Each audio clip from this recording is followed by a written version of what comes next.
Consider this generic equation of A plus B yielding C plus D.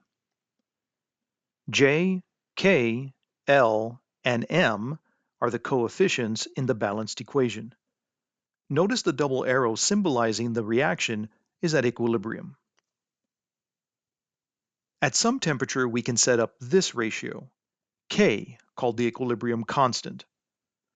Here, C, in brackets, is the equilibrium concentration of C in mole per liter. And this is raised to the power of L, the coefficient in the balanced equation. This term is multiplied by the equilibrium concentration of D raised to the M, and these terms are then divided by the equilibrium concentration of A raised to the J times the equilibrium concentration of B raised to the K. This ratio is the law of mass action, and the ratio can also be called the equilibrium expression.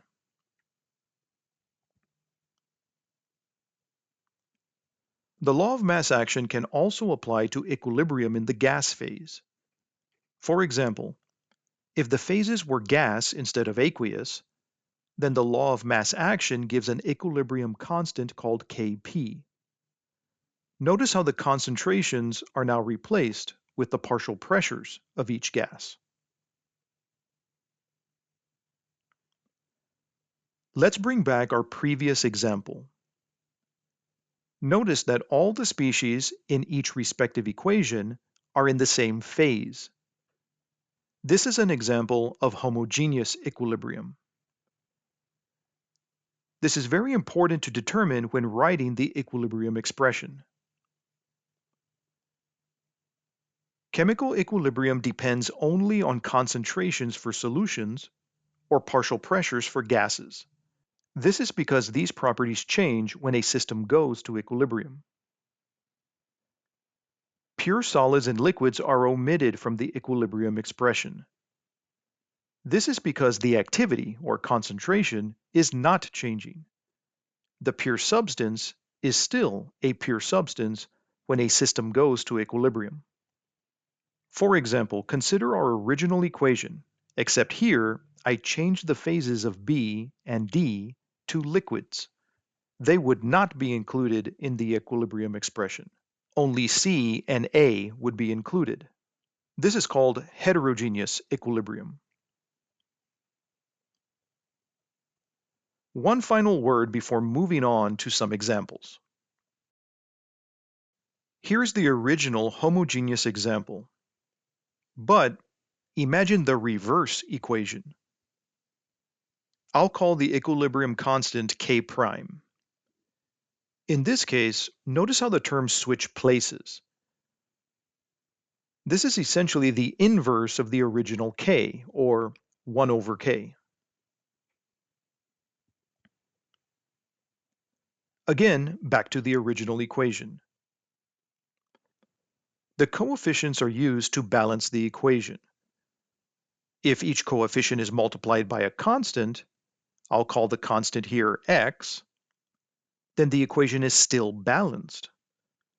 But notice that the new coefficients replace the powers in the equilibrium expression.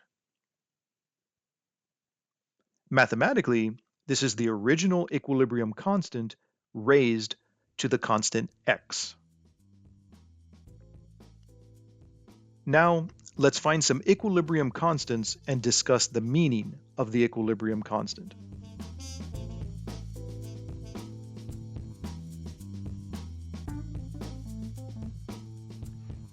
Let's find the equilibrium constant for this reaction. 2 moles of NO in the gas phase reacts with 1 mole of O2 in the gas phase to yield 2 moles of NO2 in the gas phase.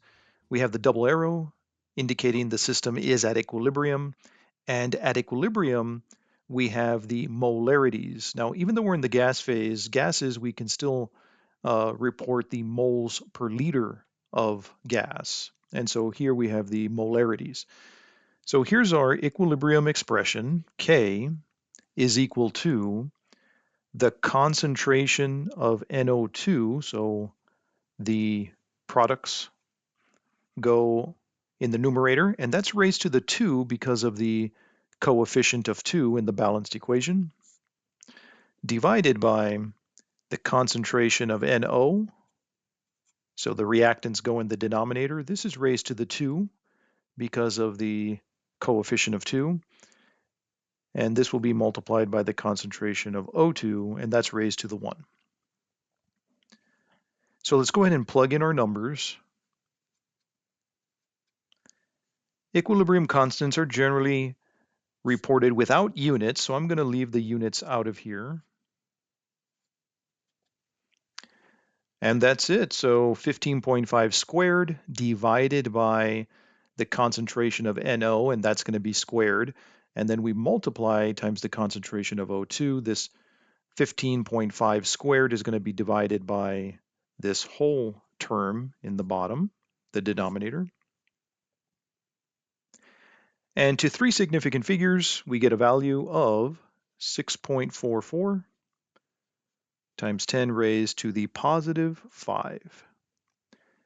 Now, let's discuss what this number actually means. So we know the equilibrium expression, we know how to set it up, and we know how to get a value. So what's the significance here? This ratio gives us this number, and that tells us the relative amounts of product to reactant. Because K is greater than 1, that means that the ratio is big. Now, this is pretty big, 10 to the 5. That means we have a lot of product compared to reactant when the system reaches equilibrium. So we can conclude that at equilibrium, the products are favored.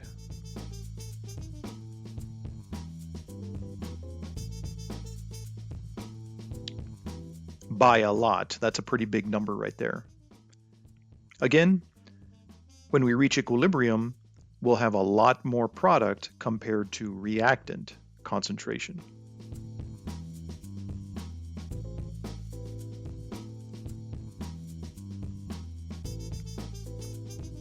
Let's find the equilibrium constant for the decomposition of nitrosyl chloride. 2 moles of nitrosyl chloride in the gas phase yields 2 moles of NO in the gas phase and 1 mole of chlorine in the gas phase.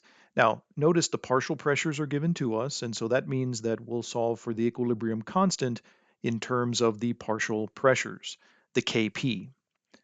So we'll set up our equilibrium expression in terms of partial pressures. We'll set up the products in the numerator, so the partial pressure of NO, and that's going to be squared because of the coefficient in the balanced equation. This will be multiplied by the partial pressure of Cl2, and that's raised to the 1. In the denominator, we'll put the reactants. In this case, there's only one reactant, the partial pressure of the NoCl2, nitrosyl chloride, that's squared because of the coefficient. We'll go ahead and plug and chug here. We'll have the NO squared times the partial pressure of chlorine. That's raised to the 1. And we'll divide by 1.2 the partial pressure of the nitrosyl chloride, and that's also going to be squared here. Again, the equilibrium constant generally reported without units. It's just a number, it's just a ratio, so I left the units out here. And when we solve for this, at least to 2 significant figures, we get 5.2 times 10 to the minus 4. So what's the significance here? Here we have K, or Kp, is less than 1.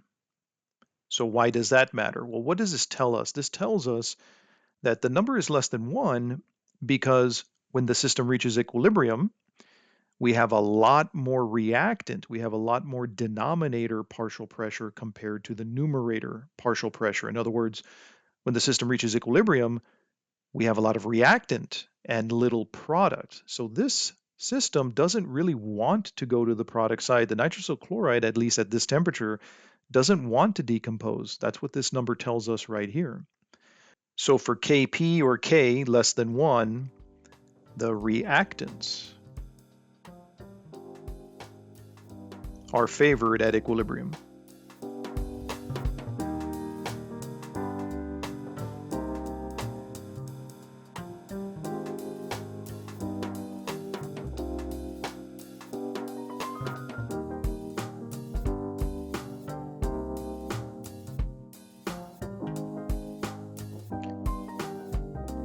Let's take the same example.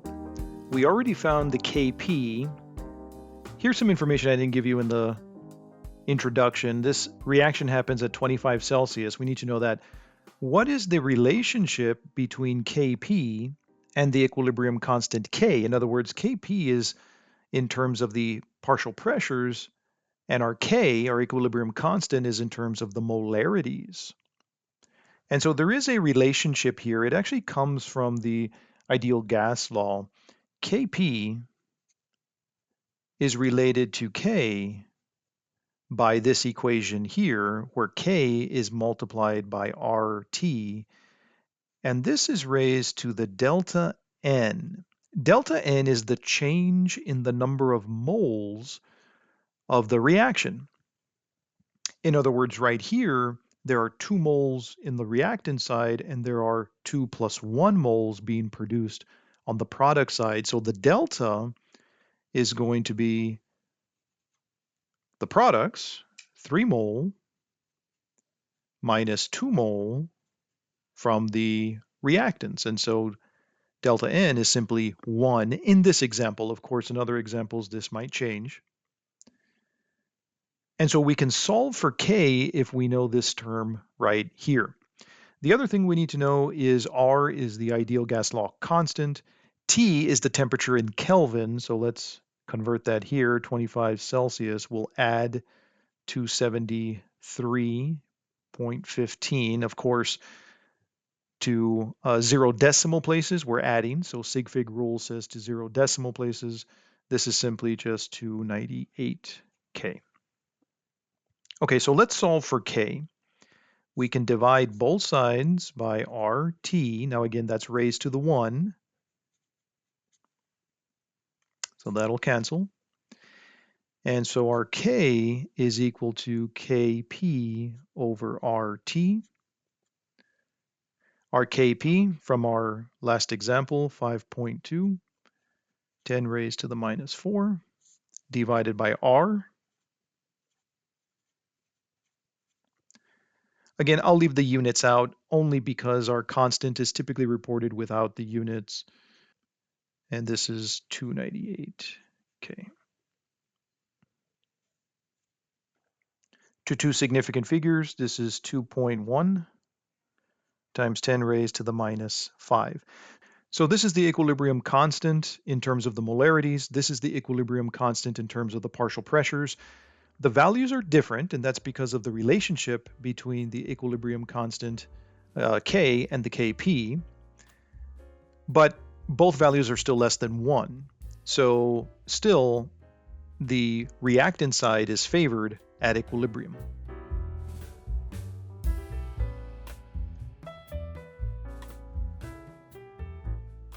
Let's find the equilibrium constant for this reaction of 4 moles of iron solid reacting with 3 moles of oxygen gas to yield 2 moles of the iron 3 oxide solid. The system is at equilibrium. At equilibrium, in this container, we have 1 mole of the iron solid, 2 moles of the product solid, and 5.0 times 10 to the minus 1 molarity of oxygen gas. So the key here is we clearly have heterogeneous equilibrium. In other words, there's different phases. And recall, solids and liquids are not part of the equilibrium expression. So right here on the product side, we don't have aqueous or gas. There's nothing there, which is put a 1 in our equilibrium expression.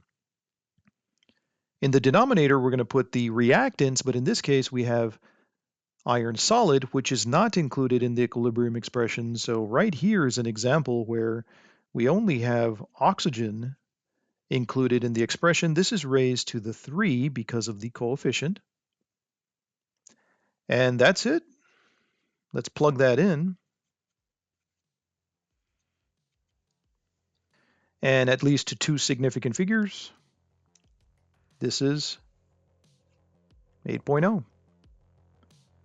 So in this example, K is a little bit bigger than 1, but still bigger than 1. That means that the products are favored at equilibrium.